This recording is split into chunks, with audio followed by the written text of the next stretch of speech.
Welcome back to Staples Center. Too Short is performing behind us. The Phoenix Suns are up by 9 at half, and they got one more half before they could clinch an NBA Finals. Woj, Maria, Jalen, and J. Will. Cat Bev has been all over the court. 11 points in that first half. What is he giving to the Clippers right now? From the start of the game, Maria, Patrick Beverley with that sarcastic handshakes, knowing he wasn't trying to make new friends. The contest on Chris Paul, taking the charge against Devin Booker, sacrificing his body. Oh, and a crossover, getting a bucket for a layup. I just love offensively that he's taking what they're given, and they're doing so much switching, they miscommunicate. He's able to get to the rim at will. 4 years ago this week, Chris Paul forced a sign-and trade with the Houston Rockets. There's one player left from that deal with the Clippers, Patrick Beverley. All right, and he's doing everything he can to force a Game 7. We're going to break down this half when we get back. Welcome back to Staples Center. The Suns right now up 9. You wanted to see an aggressive Devin Booker. He has 14 points at the half. Did you see what you needed to see? Absolutely. They're moving him around, Maria. He's not just standing at the top of the floor and allowing Patrick Beverley to wear him like a straitjacket. Here you see him, little dribble handoff action, poised, knocks down the three, and then boom, driving to the basket with the dunk. Same thing, the opposite way. Devin Booker, terrific in the first half. Need him to continue to be aggressive. I love this part of the game. It's closing time for the Suns. In order for them to do that, Paul George in Game 5 went up for 20 points in the third quarter, went for 30 points in the second half. It's lockdown time for the Suns when Paul George tries to get going. No Cam Johnson for the Suns tonight, but Jay Crowder, 16 points in the first half, really picking up that load from the perimeter. And remember, the Clippers have outscored the Suns by 30 points in the third quarter so far in this series, so the third quarter is about to be critical. Meanwhile, tonight's Going Places is brought to you by Toyota. Boogie! The bank should be open this offseason for the big fella. Been a terrific addition. Phoenix keeping the Clippers' hopes alive. And here we are, Game 6, Staples Center. The Los Angeles Clippers looking to push this to a Game 7. They'll need another spectacular performance from Paul George, make no mistake about that. But they'll also need Reggie Jackson to show up. They'll also need Marcus Morris to show up. They might even need LaMarcus Cousins to show up. And oh, by the way, Patrick Beverley and Terrence Mann keep playing that defense. If you're the Phoenix Suns, an entirely different scenario altogether. You got CP3. He's been struggling with his shooting from the field. You got Devin Booker. He's been struggling with his shooting from the field. Not only do they need to become better marksmen, but they also need to get the ball to DeAndre Ayton, who's shooting 70% from the field in the series, but somehow, some way, even with that reality, in Game 5, he only took 9 shots, having played 26 more minutes than DeMarcus Cousins, who took 12 shots. Makes absolutely no sense whatsoever, and if the Phoenix Suns are to avoid a Game 7 and advance to the NBA Finals for the first time since 1993, it'd be a good thing for them to get that man the basketball. For more on tonight's game, we'll send it to Om Youngmisuk with the Clippers. Stephen A., this season the Clippers have played their best when the odds are against them. Ty Lue is 10-2 when facing elimination and 3-0 this postseason. Paul George said Lue did not scrap the game plan when the Clippers fell behind 3-1 in this series.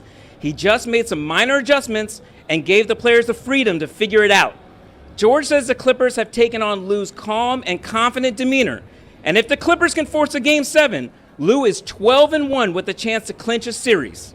With a report on the Suns, here's Dave McMenamin. Thanks, Ohm. Well, focus is the word of the day for Phoenix, and controlling that focus to stay locked in on executing the things that cost the Suns in Game 5, namely playing better defense and with a sense of desperation. Suns reserve Torrey Craig told me this morning they know the task at hand, they know what's at stake, and he pointed out that even though the Suns might not have made the finals since 1993, this Suns team is very familiar with tonight's challenge. They closed out Game 6 on the road at Staples Center in the first round against the Lakers just less than a month ago. Tonight, they just have to do the same thing against the Clippers. We now bring in Hall of Famer Mike Wilbon, as well as our NBA champion Kendrick Perkins. Wilbon, I'll go to you first here. Paul George, Chris Paul. Who's got the most pressure tonight? Paul George, because they can go home. I mean, Chris Paul's got another day to live and fight, right, no matter what happens tonight. But Paul George didn't have that. And the question is for Paul George, I know in their camp, in their locker room, their coaches, their teammates, they're saying all we got to win is one. And that's true. And then another. But it's on Paul George. And by the way, Paul George has answered this in a way that goes against the narrative about him for the past few seasons. Okay. All right. And when you look at the game that he just played in Phoenix, Stephen A., I mean, he certainly seems up to it again. Can he duplicate it? He needs to do. I'm not saying he has to score 40, but he's going to have an all-around terrific game, rebounding, playmaking, and scoring, and more so than Chris Paul, whose pressure day will come if it's not tonight. Perk, let's take it to another level. Just this series overall. Who's got the most pressure on them right now between these two guys, CP3 or Paul George?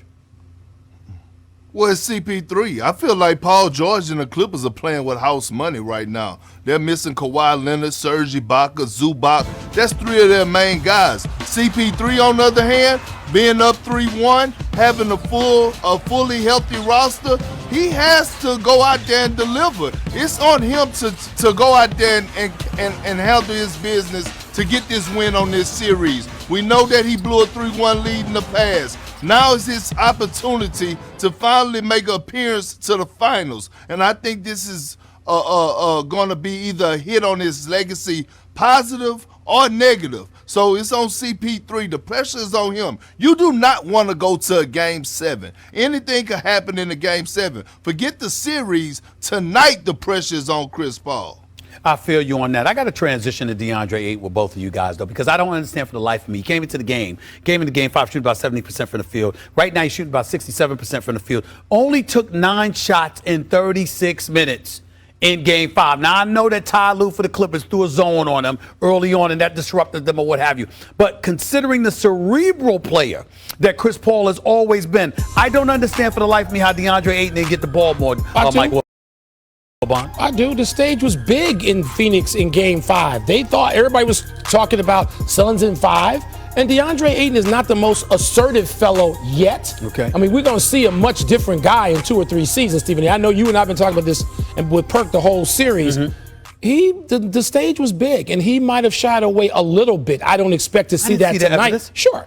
You saw evidence of him shying away. I didn't see that. First of all, he fumbled about 5 different passes and balls out of bounds. That is true. Secondly, there were times when Chris Paul hit him and he did not turn around and take that shot. You could see in the huddle. Okay. Like it was early in the season when they were screaming at DeAndre, right. Shoot it, shoot it, shoot it. Remember, Stephen A., this is his first time with the lights this bright. Yeah. All right, he's going to get better. I don't expect him to be. You expect him to be a finished product already? Not a finished product. He ain't gonna be Tim Duncan at this point. But if you were playing well in the conference semifinal in the first round, and then the semifinals, and for the first few games in the Western Conference and Game 5 ain't different. All of a sudden, Game 5 arrives. Game 5's not different. It's a little. You got a chance to go to the finals. It's not different. But you up 3-1. You ain't down 3-1.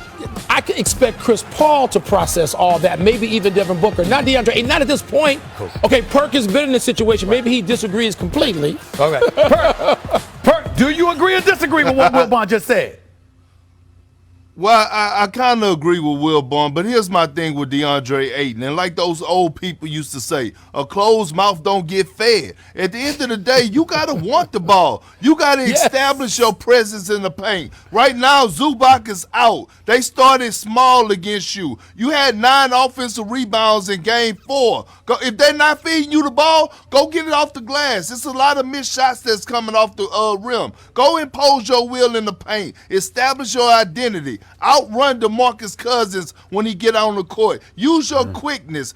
Put him in pick and rolls. Be that lob threat at the basket. Again, it's on CP3 and Devin Booker to feed him the ball, but it's also on DeAndre Ayton to establish himself in that paint and demand attention, demand the rock. Go to the offensive glass. That was a very astute critique on the part of Kendrick Perkins right there. Totally. If you any kind of brother, you should be able to outrun DeMarcus Cousins, but especially if you're from the Bahamas. I mean, you should know how to outrun DeMarcus Cousins anyway.